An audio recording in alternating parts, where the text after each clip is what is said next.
시청자 여러분 안녕하십니까? 최근 조선중앙텔레비전에서 방송된 프로그램을 분석해 북에 대한 다양한 정보를 편견 없이 선입견 없이 바르게 전해드리는 북녘의 하루 김창현입니다.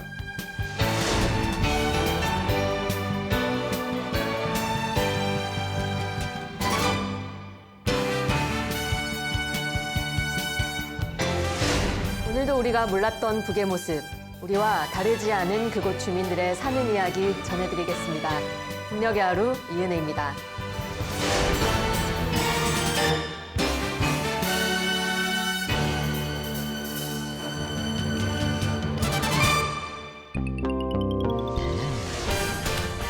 북녘의 하루를 통해 만나볼 주요 소식들입니다. 북은 지금 지난 9월 정권 수립일을 기념해 북에서는 전국 미술 전람회가 열렸는데요. 그중 조선화 작품들 감상해 보시죠. 함경북도 인민들에게 싱싱한 채소를 공급해주고 있는 중평 온실농장을 찾아가 봤습니다. 가을철 약초 재배 기간을 맞아 여러 산에서 약초를 재배하고 있다는 소식 준비했습니다. 북녘 돋보기 시간에는 북이 자랑하는 역사 가운데 천리마 운동을 빼놓을 수 없는데요. 이 천리마 운동을 통해 변화된 북의 사회를 들여다보시죠. 북의 이모저모를 전해드리는 시간. 아이들이 선보이는 현악합주, 우리 조선 자랑 노래 감상해 보시고요. 기타와 비슷하게 생긴 민족 개량악기, 어은금은 어떤 악기인지 알아보시죠. 대원을 구하고 희생된 물길 건설사단 자강도 여단, 진천군 대대장 고 김정혁 씨를 오늘의 인물에서 만나보시죠.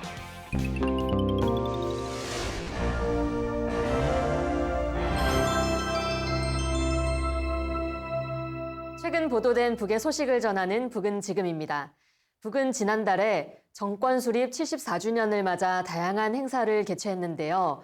지난 방송에서 전국 미술 전람회 개막 소식 전해드린 적 있죠. 얼마 전에 그 전람회에 대한 소개 영상이 조선중앙텔레비전에 방영되었습니다. 어느 나라, 어느 시대든 당대의 미술을 보면 그 사회상과 시대상을 엿볼 수 있는데요. 사회주의 혁명을 위한 선전선동에 복무하는 북의 미술은 더더욱 그렇겠지요. 이번에 전시된 작품들을 살펴보노라면 최근 북의 사회가 고스란히 담겨 있습니다.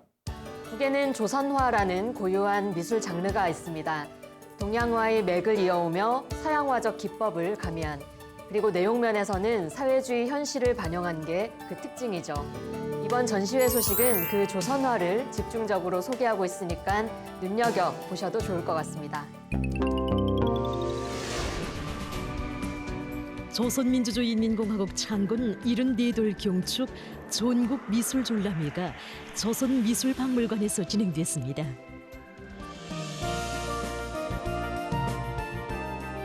인민의 행복을 위한 건설 전구들마다에서 위훈을 세우고 있는 청년 건설자들의 모습을 실감있게 담기 위해서 낮과 밤이 따로 없는 전투를 벌여온 만수대 창작사 조선화단의 창작가들입니다. 이들은 이번 전람회에 조선화, 해산 삼지연 철길 현대화공사에 위훈을 바쳐가는 청년 건설자들을 내놓았습니다. 해산 삼지연사의 철길 공사장에서 날의 날마다 위훈을 떨쳐가고 있는 청년 건설자들이 투쟁 소식을 접하고 이 작품을 창작할 생각을 하게 되었습니다. 우리는 현재 직접 나가 그들과 같이 일도 하고 침식도 같이 하면서 북방의 강추위 속에서도 적의 융성 번영을 위하여 자신들이 청춘의 피와 땀을 아낌없이 바쳐가고 있는 아름다운 정신세계를 보면서 우리 청년들로 창작조를 묻고 작품을 창작하게 되었습니다. 그 과정에는 애로와 난관도 많았지만 그때마다 우리는 청년 건설자들이 영적인 투쟁 정신을 생각하면서 하나하나 풀어나갔습니다. 이번 전람회에는 사상 취약의 보건 위기 속에서 우리 인민들이 받아하는 우리 당의 뜨거운 사랑과 인민군 군의 전사들의 희생적인 투쟁 모습을 담은 작품들이 많이 출품됐습니다. 중앙미술창작사에서 창작한 파나 위대한 인민을 위하여입니다. 이번에 건국일의 악성비루스에 의한 대재앙으로 그 누구도 어찌할 바를 몰라하던 그 시기, 사랑의 불사역을 받아안고 격정의 눈물을 쏟는 인민들의 모습, 당중앙의 별동대로서 의약품 보장과 치료 사업에서 인민의 군대로서의 책임과 본분을 다해가고 있는 군의부문 전투원들의 투쟁 모습, 최대 비상방역 기간 인민들의 생활상 편의를 최우선적으로 보장하기 위하여 헌신하고 있는 봉사 일꾼들의 투쟁 모습을 연재 판화의 형식으로 형상하였습니다. 창작가는 작품의 사상적 내용에 맞게 작품의 색채를 록색 계조로 통일시키고 집약과 함축이 강한 출판화의 특성에 맞게 색 내지 네판색으로 형상했습니다. 최대 비상방역전의 나날 인민군 군의부문 전투원들은 희생적인 투쟁으로 환자 치료와 약품 공급에 모든 것을 다 바쳤습니다. 이 나날 우리 인민과 인민군 군의부문 전투원들 사이엔 뜨거운 혈연의 정이 흐르고 덕과 정이 오가는 아름다운 이야기가 수많이 꼽혀놨습니다. 이것이 그대로 작품의 주제가 되고 정자가 됐다고 창작가들은 얘기했습니다. 작품에서 보시는 바와 같이 사랑의 불사약이 한시바피 우리 인민들에게 가닿게 하려고 우리 인민군 전사들이 낮에 밤을 이어가면서 이거 전투를 많이 벌였습니다. 그 사상 정신 세계를 더욱 부각시키기 위해서 밤에 이거 긴급 정황 속에서 그 달리는 지휘관과 이거 전사들의 모습으로 형상하고 비 내리는 성화지구의 고리들로 형상하게 되었습니다. 작품은 여러 등장인물들 가운데서도 주인공을 살리기 위해서 대담하게 주위 환경을 오두피고 주인공을 밝고 대조가 강하게 형상했습니다. 그리고 집중과 함축의 방법을 적용해서 비오는 효과를 존반에 형상한 것이 아니라 차불빛이 반사되는 것에 부분적으로 집약적으로 형상해서 그 어떤 어려운 조건에서도 최고사령관 동지의 명령을 무조건 끝까지 수행하는 인민군 군의 전사들의 결사관철의 정신을 더욱 부각시켜 주었습니다. 졸라매에는 애국주의를 주제로 한 작품들도 출품됐습니다. 오류서부터 고향 땅에 나무를 심고 가꾸며 고향과 나라를 사랑하는 마음을 키워가는 모습을 보여주는 작품. 우리의 국기를 보며 저국에 대한 티없이 순결한 사랑의 감정을 키워가는 어린이들을 진실하고 생동하게 형상한 작품들도 참관자들에게 깊은 감명을 불러일으켰습니다. 국방성 창작사 미술가 홍태림 동무가 창작한 유화 입대하는 날입니다. 작품에는 학창 시절을 마치고 조국보위 초소로 떠나는 새 세대들이 자기들이 지켜갈 조국 땅을 더 푸르게 하려는 꿈과 어머니 조국을 위해서 청춘도 생명도 다 바쳐갈 마음을 담아 정든 고향 산천과 목요 주변에 나무모를 심는 모습을 보여주고 있습니다. 얼마 전 10월 10일 함경남도의 련포 온실농장이 완공되었는데요. 함경북도 경성군에는 그보다 2년 전에 먼저 지어진 대규모 온실농장이 있습니다. 바로 중평 온실농장입니다. 중평 온실농장은 함경북도 인민들에게 사시사철 싱싱한 채소를 공급하기 위해 지었다고 합니다. 60만 평 부지에 약 300여 동의 온실과 590여 주택이 세워져 있습니다. 2년 전 준공 당시 큰 규모와 시설의 현대성, 함경북도 인민들의 적극적인 참여, 빠른 속도 등을 무척 자랑한 바 있지요. 채소 생산이 잘 되고 있는지 궁금해집니다. 함께 중평 온실농장 찾아가 보겠습니다. 광주광위원회 제8기 제10차 정치국회의 결정관철에 떨쳐 나선 중평 온실농장의 일꾼들과 농업근로자들이 남새 생산의 과학화 집약화를 더 높은 수준에서 실현하기 위한 사업에 계속 큰 힘을 넣으면서 남새 생산을 정상화해 나가고 있습니다. 요즘 날씨를 보면 여름철에 비해서 낮과 밤의 온도 차이가 심해지고 또 햇빛 침률이 떨어지는 데 맞게 온실에서 그 온도, 실내 온도 보장 문제가 선차적인 문제로 나서고 있습니다. 그래서 우리는 온실들이 그 햇빛 시간을 최대로 늘리고 보온 대책을 철저히 세워서 작물이 그 생육에 맞는 온도 보장하는 데 몰을 받고 환경 관리를 진행해 나가고 있습니다.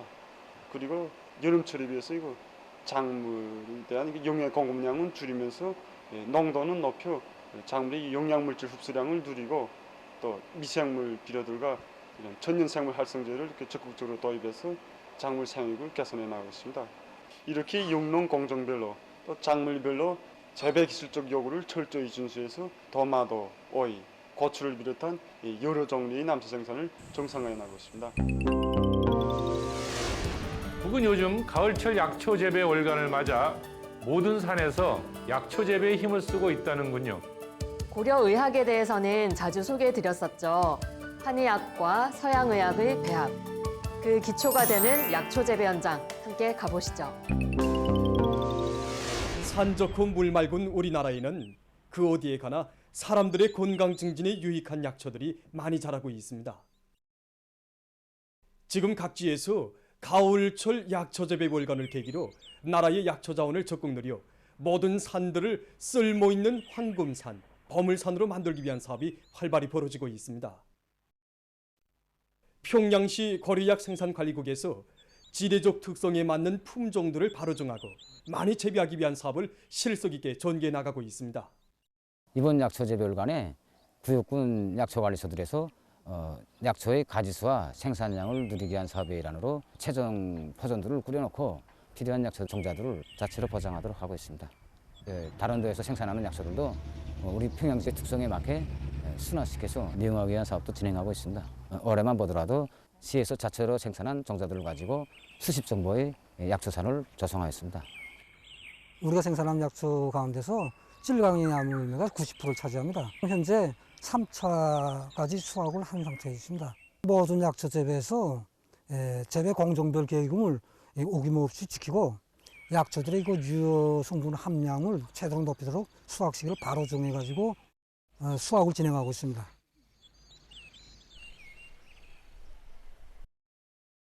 약초밭이 거용지구와 두홍지구에 있는데 한 10여 정도나 됩니다. 여기에다가 창추를 비롯해서 10여 종 가꾸고 있는데 매 약초들의 생물학적 특성에 맞게 적지를 바로 정하고 비배 관리해서 성장 촉진제를 입분무해 주었는데 한 줄 간격으로 5차 정도 진행했습니다. 그렇게 하고 후미산염 용량액을 입분무해 주었는데 뿌리 활성을 강하게 해주니까 이번 재해성 기후에도 견딜 힘이 정말 강했습니다. 지금 약초 수확 시기인데 지난해보다 작황이 정말 좋습니다. 코로나19를 장기간 겪으면서 이제는 마스크 쓰기를 비롯한 방역 생활이 제법 익숙해졌지요. 하지만 겨울이 다가오며 독감 유행과 함께 확산 위험성은 늘 존재하니 긴장의 끈을 놓치면 안 되겠습니다. 특히 아이들에 대한 방역 수칙 교육은 여전히 소홀히 해서는 안 될 텐데요. 그건 북도 마찬가지겠지요? 국력의 하루에서 아이들의 깜찍한 무용 공연 자주 보여드렸었죠. 이번 공연 좀 특별한데요. 코로나19 얘기하다가 왜 갑자기 무용이냐고요? 공연을 보시면 아하 하실 겁니다. 아이들이 몸으로 표현하는 코로나19 예방 생활 꼭 지키자요. 함께 보시겠습니다.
북의 오늘을 구석구석 들여다보는 북녘 돋보기입니다. 오늘 지난 방송에 이어서 천리마 시대를 조금 더 들여다보려고 합니다. 천리마를 탄 기상으로 9만 톤의 철을 생산하자라고 외쳤던 강선제 강소 기억나시죠? 네, 기억나네요. 그런데 이 천리마 시대의 북은 경제적이나 물질적 성장뿐 아니라 사람들의 정신, 문화적 측면에서도 큰 변화가 일어났다고 하죠. 당시 북은 전후 공업 국가로 발전하는 것이 국가 목표였다고 말씀드렸는데요. 그와 동시에 전 사회를 사회주의적으로 개조하는 것 또한 중요한 과제였거든요. 두 마리 토끼를 다 잡아야 하는 상황이었죠. 거기서도 천리마 운동이 아주 큰 역할을 합니다. 사실 북의 인민들도 그때까지는 사회주의 사회라는 거는 제대로 본 적도 경험한 적도 없었을 거잖아요. 그런 북녘 땅에서 전 사회를 사회주의적으로 개조한다는 거는 간단한 과제가 아니었을 것 같은데요. 그런데요, 북사회에 그 불길을 당긴 사건이 있었다고 합니다.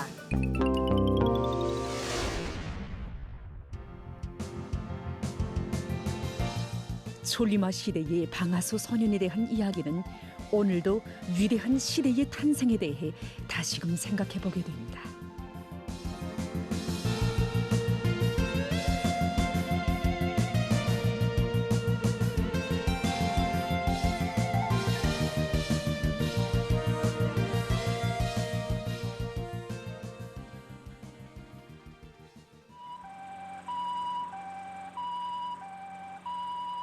지난해 11월 13일 화상당한 9살짜리 어린아이 하나가 구급차에 실려 흥남비료 공장병원에 들이닥쳤다.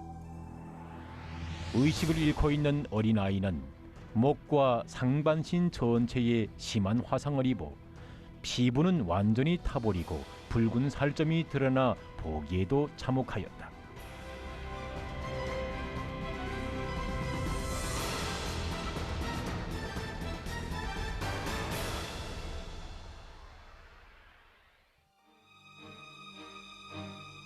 속살까지 나온 3도 화상 면적이 전신의 48%.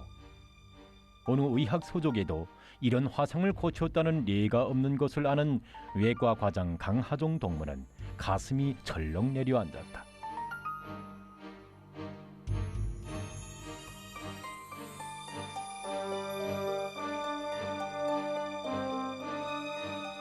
살려야 한다. 어떤 일이 있어도 살려야 한다. 살 가망이 있는 사람만 살린다면 그게 무슨 천리마 집단인가.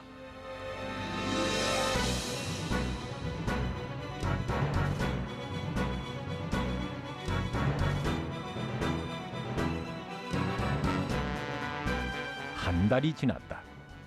그러나 40도 선을 오르내리는 하수의 고열은 연일 계속되고 있다. 또 한 달이 지났다. 의사고 간호원이고 간병원이고 그 누구 하나 마음 놓고 쪽잠이나마 이룰 수 없는 한 달이.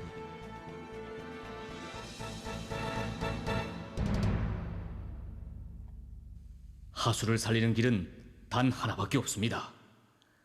동종 피부 이식 수술을 단행해 봅시다. 좋습니다. 하수의 상태로서는 동물 하나 한두 사람의 살점을 붙여주어서는 안 될 것 같지만 우리 한번 한마음으로 단합된 집단의 힘을 믿어봅시다.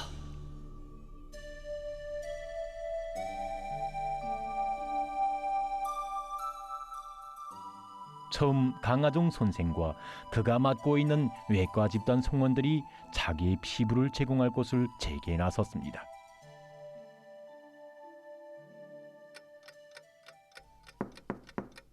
과장 선생님, 병원에 실습 나온 함흥의학대학 5학년 2반 민청단체 위원장 장관학입니다.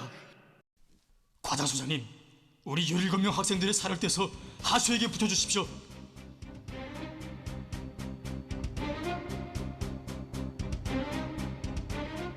여기서는 뜻하지 않은 일이 발생하였다.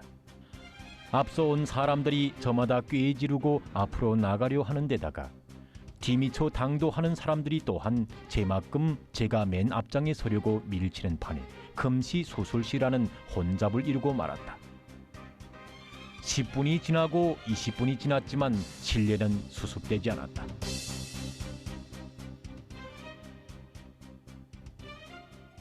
바로 이럴 때 수술실을 나오는 사람들이며 줄에서 순번을 기다리는 사람들의 손을 하나하나 잡고 돌아가며 눈물을 줄줄 흘리고 있던 한 사람이 있었으니 그가 바로 마침 출장을 갔다가 하수를 보러 온 그의 아버지 방수경 동무였다. 학생 동무들은 도대체 어떤 사람들이길래 그렇게도 아름다운 심정들을 지녔어? 하수 아버니, 우린 모두 노동당의 아들들입니다.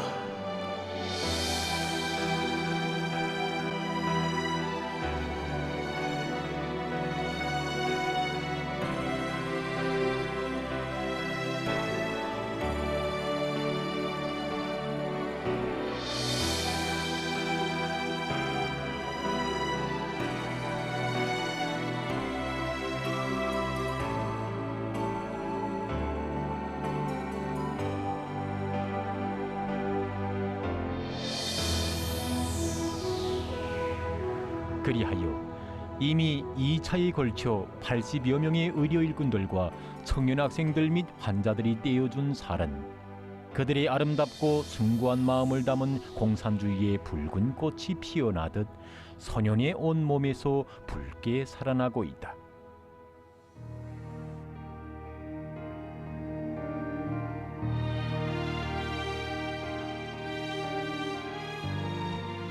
평양 2월 18일발 조선중앙통신. 김일성 수상은 흥남비료공장병원 의료 일꾼들과 함흥의학대학 학생들이 인간의 생명을 구출하기 위하여 헌신적으로 노력함으로써 우리 시대의 새로운 인간들의 고상한 공산주의적 풍모를 보여준 아름다운 소행을 높이 평가하여 이 병원 일꾼들과 대학 교직원 학생들에게 편지를 보내시었다.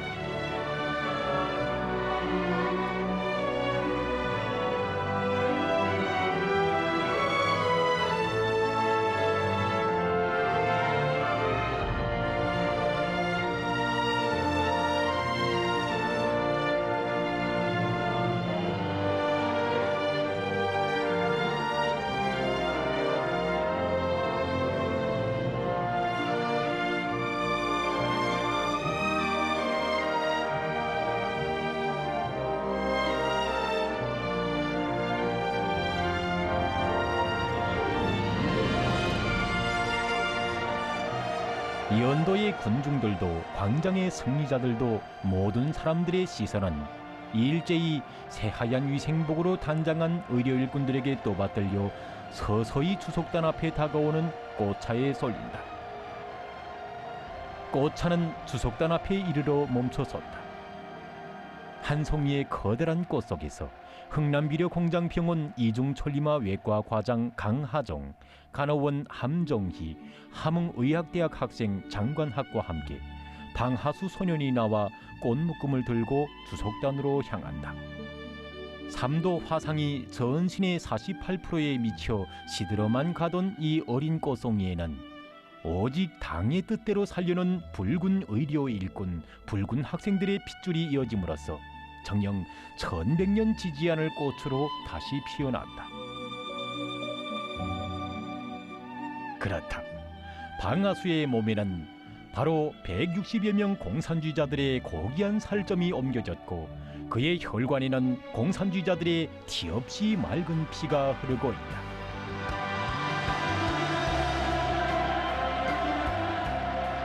수상동지는 당의 깊고도 넓은 품 속에서 소생한 이 한돌기의 꽃송이를 주석단 관람대 위에 안아 올리고는 그의 손을 잡아주었다.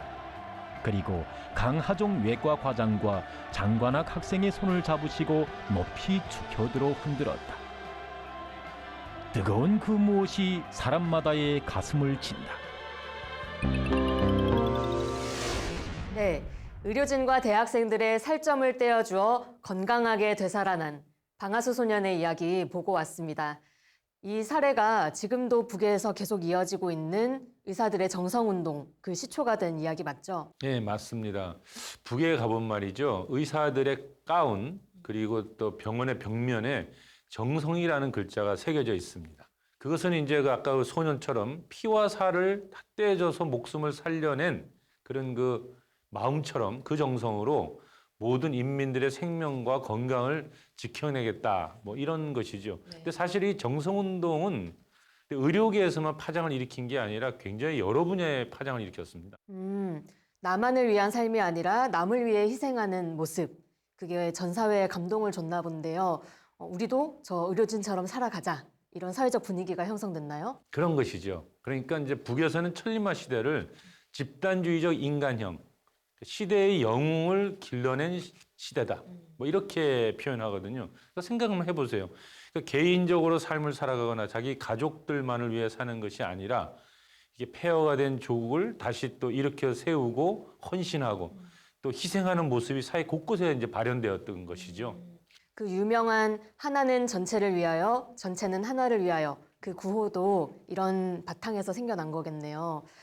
근데 아까 영웅을 만들어낸 시대라고 표현하셨잖아요. 그러면 천리마 영웅이나 뭐 우리가 알고 있는 여러 훈장들도 그 시대에 많이 주어졌나 보네요. 그렇죠. 아무래도 이제 생산 현장에서는 자기 목표치가 있을 것이고 그 목표치를 이제 초과 달성하거나 하면은 천리마 기수라는 칭호를 주어졌고요. 이제 조직이나 집단이 이제 초과 달성을 하거나 하면은 이제 천리마 작업반이라는 칭호를 줬고 한 개인이 아주 우수한 성적 내지는 우수한 성과를 내면 이제 천리마 영웅이라는 칭호가 주어졌죠. 그런데 생각해 보면요. 이런 초과 달성 같은 경제적 성과는 단순히 기계적인 경쟁으로만 가능한 일이 아니잖아요. 말씀하신 것처럼 전 사회적으로 집단적인 분위기가 형성되다 보니 내가 남보다 조금 더 고생하자. 그리고 나도 좀 더 열심히 해서 저 영웅처럼 살아야겠다. 혹은 우리 함께 힘 합쳐서 그 강선제강소처럼 우리도 초과 달성해보자. 이런 게 사회 곳곳의 분위기였으니까 그런 경제 성과도 가능했을 것 같아요. 그렇죠. 그러니까 사회 전체가 그러한 분위기에 휩싸이면 엄청난 에너지가 발현되는 것이고 그것이 사회를 움직이는 이제 추동력이 되는 것이죠. 그러니까 천리마 시대의 특징이라고 한다면 사람들이 그냥 집단적 열정을 불러일으키는데 성공했다. 이렇게 봐야 될 것 같습니다. 그래서 북에서는 이 시기를 평범한 사람들을 모두 다 이 불가능을 모르는 영웅으로 만들어낸 시대, 내지는 기적을 창조한 시대다. 뭐 이렇게 표현하고 있는 것이죠. 네. 지금까지 평범한 사람을 영웅으로 만들어낸 천리마 시대에 대해 이야기 나눠봤습니다. 오늘날 소위 혁명과업을 완수하기 위해서 끊임없는 진군길에 서 있는 북으로서는 모든 인민을 영웅으로 만드는 이 천리마 정신을 강조할 수밖에 없겠다 그런 생각이 드네요. 오늘날 김정은 시대 들어 북에서는 천리마를 넘어 말리마 시대를 주창하고 있습니다. 그러니까 천리를 달리는 말이든 만리를 달리는 말이든 모두 상징일 텐데요. 사회 전체가 그런 기세를 갖고 경제 발전에 뛰어 들어가자는 것이겠지요. 결국 그 인민들의 자발적 적극성을 어떻게 동원해내는가에 그 성패가 달려 있으리라 여겨집니다.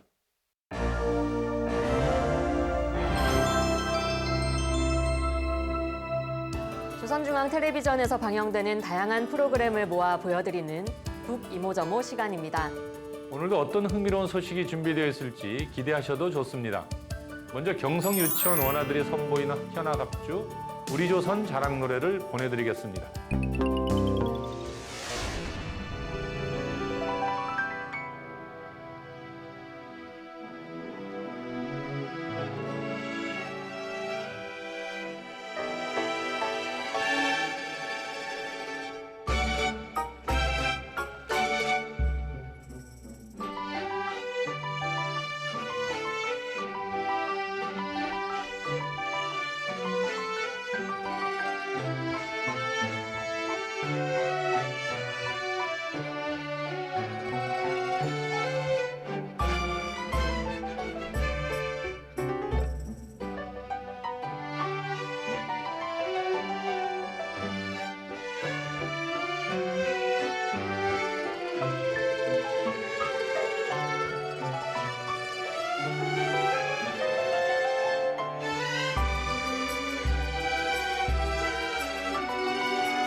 바이올린이나 첼로, 피아노처럼 익숙한 악기가 많이 보이는데요. 제일 뒷줄에 있던 아이들이 연주하는 악기는 좀 낯설지 않던가요? 뭔가 우쿨렐레 같기도 하고 비파 같기도 하고요. 혹시 무슨 악기인지 알고 계세요? 예, 우리 그 전통 악기 중에 월금이라고 하는 악기를 개량한 건데 어은금이라고 불러요. 어은금이요? 예, 그러니까 북에서는 이렇게 우리 전통 악기들을 개량해가지고 서양 악기들과 함께 합주를 많이 합니다. 네, 이 어은금은 과연 어떤 소리가 날지 궁금한데요. 민족악기 어은금에 대해 좀 더 알아보겠습니다. 어은금은 위대한 장군님께서 김일성 종합대학에서 혁명활동을 벌이시던 1962년 어운동 군사야영 훈련의 나날에 몸소 악기의 제작을 발기하시고 완성하도록 이끌어 주셨으며 친히 이름도 지어주신 사연 깊은 악기입니다. 어은금은 우리나라 민족악기의 고유한 음색적 특성을 잘 살리고 시대적 미감에 맞게 만들어진 우리 시대의 새로운 민족 현악기입니다. 악기의 구조를 보면 크게 세 가지로 구분할 수 있는데 울림통과 지품판, 모리 부분으로 되어 있습니다. 울림통에는 둥근 모양의 울림 구멍이 있고 지품판에는 금속으로 된 낮은 소리톡들이 있으며 모리 부분에는 4개의 금속 손을 메울 수 있는 줄감개가 있습니다. 그래서 악기 모양새를 보면 이 울림통이 우리 인민들이 예로부터 즐겨 사용하던 저렁박의 형태를 담은 것이며 이 줄저에게는 우리 여성들이 머리를 얹을 때 끼우곤 하던 비녀 모양을 형상한 것입니다. 어은금은 위대한 장군님의 직접적인 발기와 그리고 지도 밑에 발전되어 오는 과정에 구처율 체계도 4/3도 체계로 이렇게 완성되게 되었습니다. 화음 연주도 여러 가지로 할 수 있는데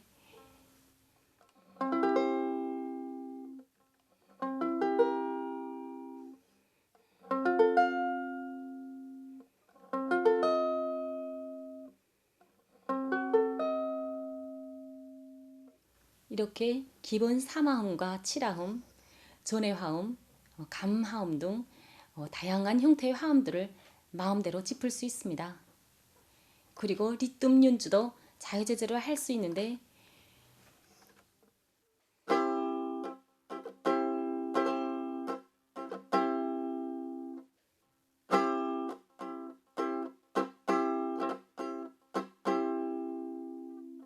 이렇게 저선 장단의 억양, 못과 맛을 충분히 살릴 수 있는 것은 물론 각이한 형태의 리듬들을 원만히 자유자재로 연주할 수 있는 악기입니다.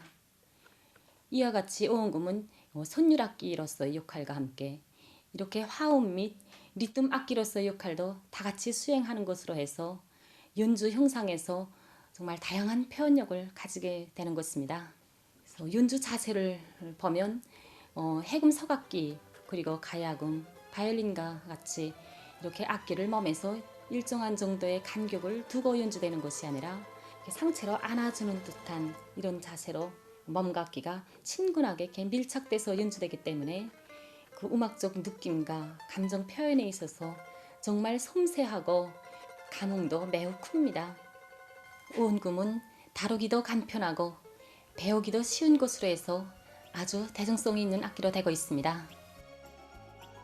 맑은 음색과 풍부한 표현성으로 해서 어은금은 덕주, 중주, 합주, 병창, 민족악기를 위주로 하는 관현악 등 다양한 연주에 이용되고 있습니다.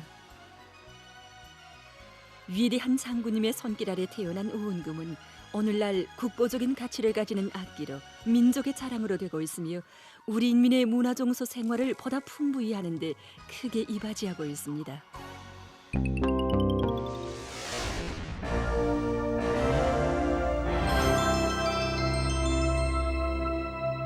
북에서 주목받는 사람들의 이야기를 전하는 오늘의 인물 시간입니다. 불의의 사고에서 동료를 구하고 숨진 한 돌격대 대대장의 이야기입니다. 그가 떠난 지 꽤 시간이 지났는데도 수많은 사람들이 그를 우리 대대장으로 기억하고 추모한다네요. 생전에 그를 기억하는 조선중앙텔레비전 기자가 그 삶의 발자취를 따라 취재했다고 합니다. 물길 건설사단, 자강도 여단 진천군 대대장 김정엽 씨의 삶, 그리고 그를 기억하는 이들의 이야기 함께 보시지요. 어떤 인간이 가장 아름다운가?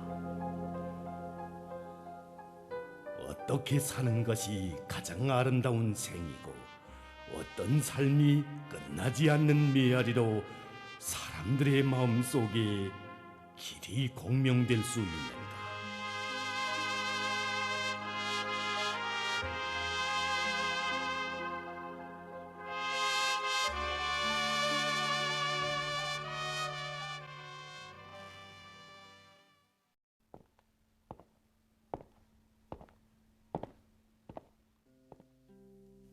조선중앙방송위원회 황해북도 특파원실에서는 얼마 전 황주 긴둥물길 곤솔 전투장에 대한 현지 보도 활동을 진행하던 중 하나의 가슴 뜨거운 사실을 알게 됐습니다. 얼마 전 우리는 물길 건설사단 정치분과로부터 자강도요단 전천군 대대장 김정력 동무가 북락되는 위험 속에서 동지를 구원하고 희생됐다는 소식을 알게 되었습니다.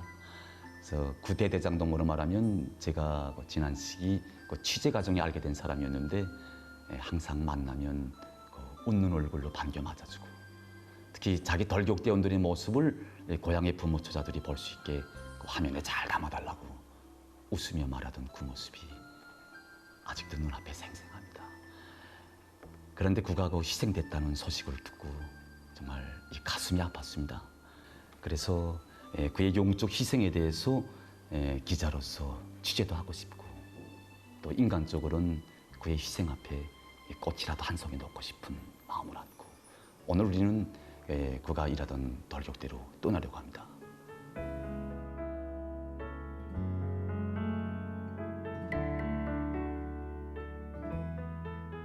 김정력 대대장, 우리가 그에 대해 류다른 인상을 가지게 된 것은 지난 3월 이들이 한창 풍답굴 육사경 도갱굴진을 진행할 때였다. 그때 그들은 맡겨진 공사량만 제끼면 몇 안쪽으로 진행하는 사회주의 경쟁에서 1등을 하게 되어 있었다. 그러나 이 일은 그렇게 되지 않았다. 그때 굴진 과정에 갱바닥에 자그마한 편차가 생겼댔습니다. 물론 이 편차가 얼마 되지 않기 때문에 이 대대 굴진공들은 그냥 전진하자고 했습니다. 그러나 이때 김정력 동무의 입장은 단호했습니다. 이 굴진 과정의 자그마한 편차, 이 편차가 생기게 되면은 앞으로 작업 도중에 갱 안에 이거 물이 찰 수 있고 또 피복공사에도 영향을 미치지 않겠는가? 그러니 이걸 무조건 수정하자 이렇게 말했습니다. 그러나 그때 일부 대원들 속에서는 의견이 많았다고 한다. 그것은 대대장 동무의 말대로 수정 작업을 한다면 경쟁에서 1등을 할 수 없었기 때문이었다. 그날 대대장 동무는 말했다. 양심을 용의 우애에 놓을 줄 알자. 후손들에게 물려주어야 할 이 물길굴에 혼석을 묻기 전에 깨끗한 양심을 먼저 묻자고 언약한 우리들이 아닌가. 물론 그때 그들에게 1등의 꽃다발은 차려지지 않았다. 그러나 우리는 나라를 받드는 데서 티끌만한 사심을 모르는 한 불격대 지휘관의 보석 같은 양심의 세계를 보았었다. 자강도 요단에 도착했을 때 우리를 제일 먼저 맞아준 사람은 뜻밖에도 연탄군 산림경영소 산림감독원이었다. 여기 산림감독원으로 일해 온다는 그는 추억에 잠겨 이런 이야기를 했다. 대장 동무는 정말 쉽지 않은 사람이었습니다. 대장 동무와 이거 전투 이거 독대 대원동들이 와서 양매가지고 신문나무가 여기 주변 사람들의 1만 요우로 남습니다.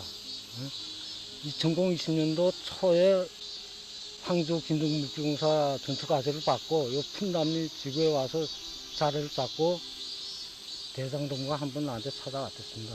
그래서 찾아온 목적은 우리 여기 있는 기간 양묘를 해가지고 나무를 키워가지고 나무를 주변에 심갔다는 소리에 정말 내가 감동됐습니다. 그래서 내가 올라와서 현장에 톱밭에다 양묘장사를 대충 해두고 그다음에 기술적인 거 내가 다 말해두고. 전천군대대 뜰아가에는 돌격대원들이 만든 소박한 양묘장이 새로 생겨났다. 그것은 그 누가 시켜서도 아니었고 그 어떤 평가를 바래서도 아니었다. 그때 전 밭을 그어서 돌격대원들이 먹을 남새를 심자고 하면서 집에서 가져온 남새 종자들을 내놓았습니다. 그때 대대장 동지는 물론 남새도 심어야지, 그러나 우리 힘으로 서박하지만 양묘장도 꾸려서 나무도 심자꾸나. 나무를 심으면 우리가 당장 덕을 보지 못한다 쳐도 우리 후레들이 덕을 벌 수 있지 않겠니? 그리고 우리가 임시적인 관념에 잡혀서 나무를 리용만 하고 심을 생각을 하지 않는다면 저국이 산들이 어떻게 되겠니? 전 정말 감동을 금할 수가 없었습니다.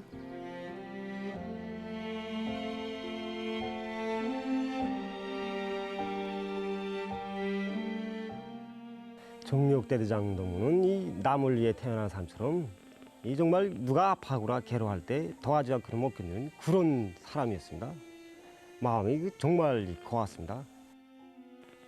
올해 그 최대 비상만 저희가 가면서 한 3일이 지났을까? 이때 대대장 동무는 성주공예농장 청년작업반에 이 식량을 좀 지원하겠다고 하는 것이었습니다. 그래서 제가 지금 돌격대 형편도 어려운데 어떻게 농장도까지 도와주겠나? 라고 말했더니 지금 모내기철이 한창일 때 농장원들이 좀 어려워하는 것 같더라. 어제 노동신문을 보니까 당의 아픔, 나라의 고민과 걱정을 자기의 책임으로 스스로 짊어질 줄 안 대대장. 그가 지녔던 고결한 마음은 참으로 많은 것을 생각해 했다. 우리 대대장 동지는 정말 말은 없었지만 인정이 뜨거웠습니다. 저는 어려서 부모를 잃고 여기 돌격대에 나왔는데 항상 그리운 건 부모의 정이었습니다. 그래서 다른 동무들이 이렇게 아버지, 어머니의 말을 하면 항상 서러워서 이렇게 눈물을 흘리곤 했습니다.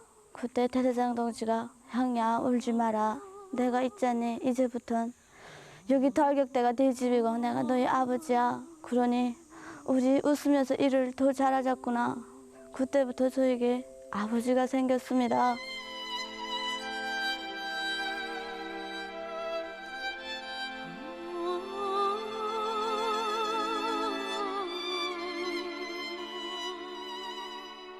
수십 명의 돌격대원들 속에서 아버지로 불리운 대대장.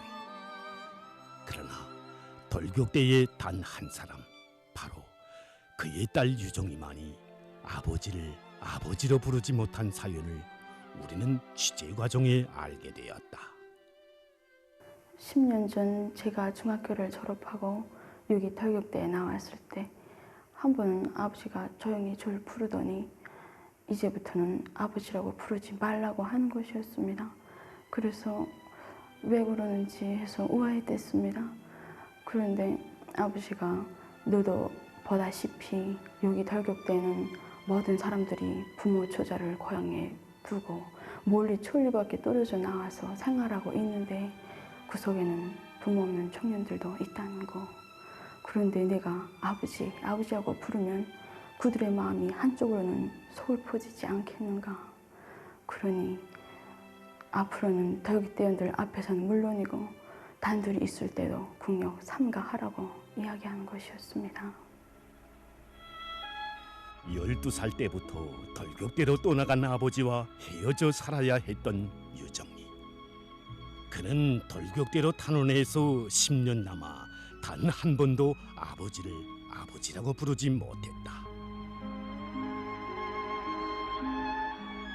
그러다가 아버지가 희생된 그날에야 아버지의 시신 앞에서 그렇게도 불러보고 싶었던 아버지라는 부름을 토치며 울고 또 울었다.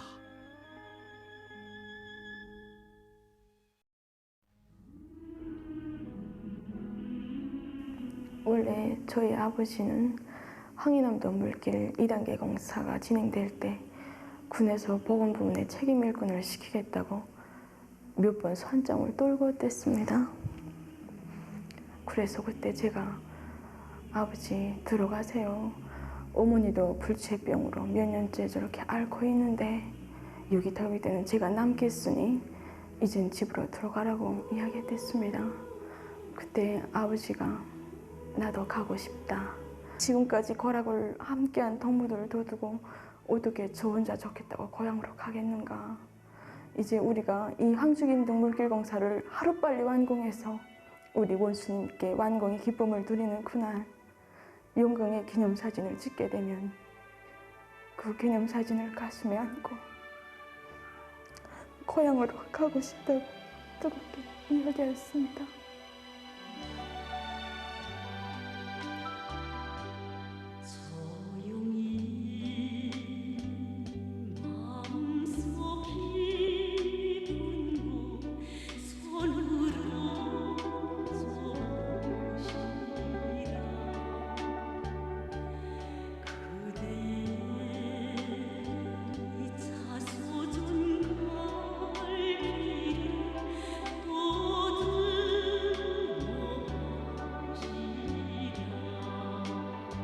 다음 날 우리는 전투 현장에서 전천군대대 돌격대원들을 만날 수 있었다.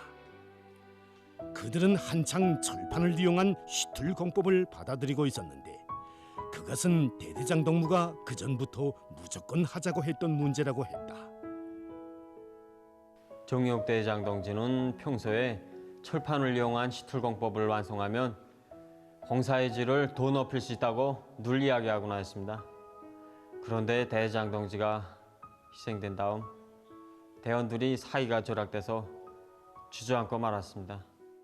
이때 사단 일군 동지들과 여단장 정치부장 동지들이 동문은 정말 도움받아.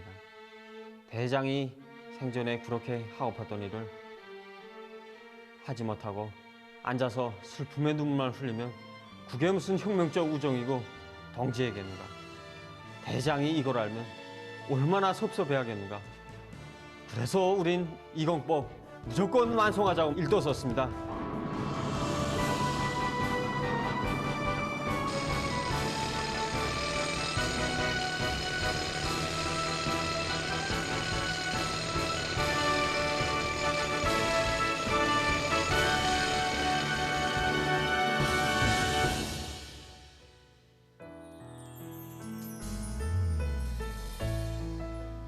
대대장 동지, 그날 갱안에서 무슨 힘으로 절 그렇게 사정없이 밀쳤습니까? 사실 전천군 대대를 위해서 실제로 살았어야 했던 사람은 대대장 동지였습니다. 믿어주십시오, 대대장 동지. 대대장 동지의 희생이 헛되지 않게 대대장 동지의 당부대로 저국의 참된 딸이 되겠습니다.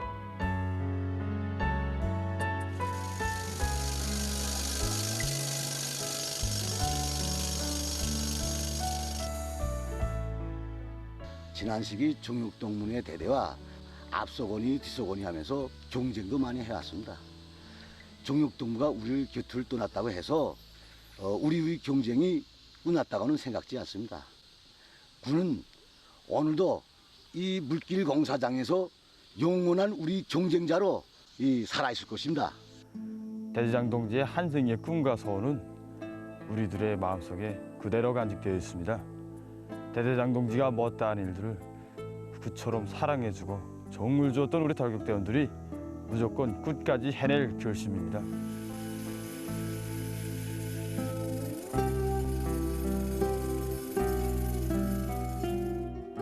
정력동무, 동무는 가지 않았구만. 동무의 모습은 돌격대원들의 심장 속에, 그리고 동무가 심어놓은 저 푸른 나무들이, 동무가 그리도 아낌없는 혈육의 정을 준 농장원들의 마음속에 연연히 뻗어가는 내조국의 자연 흐름식 물길굴마다의 너무도 생생한 모습으로 남아 그 모두의 숨결이 되고 박동이 되고 영원한 힘이 되고 있구만.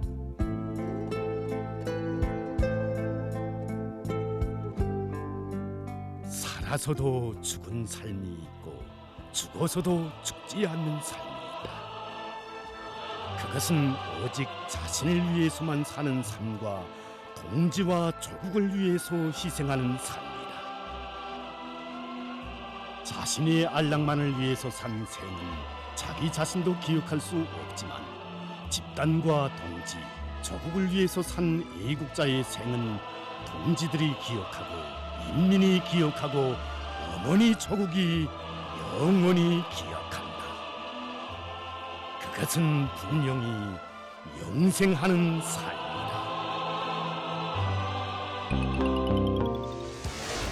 오늘 순서는 여기까지입니다. 여러분, 오늘도 북과 조금 더 가까워지셨습니까? 앞으로도 있는 그대로의 북녘 소식 여러분께 꾸준히 전해드리겠습니다. 잠시 후 김창현의 한마디가 이어집니다. 끝까지 시청해주세요. 고맙습니다.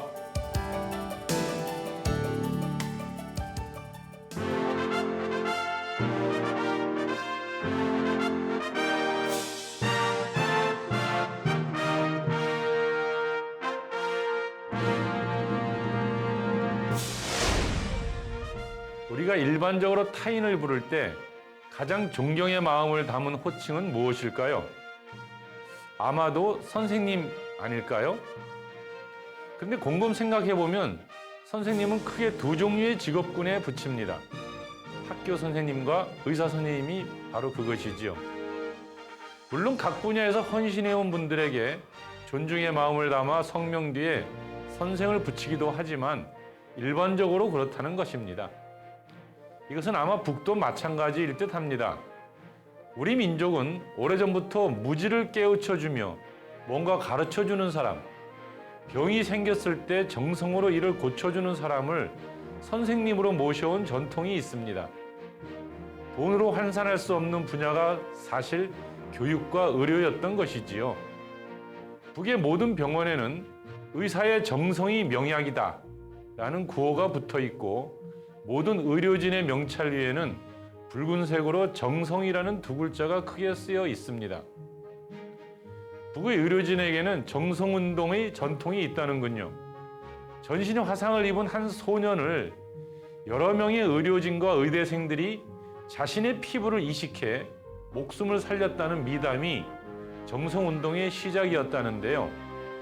그 미담이 널리 알려지면서 북 특유의 대중혁신운동으로 자리 잡았다고 합니다. 아예 1980년 4월 3일 제정된 인민보건법 제40조에 보건 일꾼들은 정성운동을 힘있게 벌려 환자들을 자기의 육친처럼 아끼고 사랑하며 온갖 지혜와 정성을 다 바쳐 치료하여야 한다라고 못 받고 있습니다. 그래서인지 지금도 긴급 화상 환자가 병원에 들어오면 의료진들 수백 명이 피부 이식 자원에 너무나 자연스럽게 줄을 선다고 합니다. 의대에 입학하면 그 정성운동의 전통부터 배운다고 하지요. 무상의료와 정성운동, 북에서 자랑하는 의료제도라 할 수 있습니다. 시설의 수준, 의료진의 실력 등은 다 알 수 없어도 일단 북의 주장을 있는 그대로 인정한다면 참 놀라운 일이 아닐 수 없습니다. 그야말로 인수를 베푸는 허준의 후예들이니까요. 평양의대 학생들을 만나 꼭 물어보고 싶은 심정이 됩니다. 북녘의 하루, 김창현의 한마디였습니다.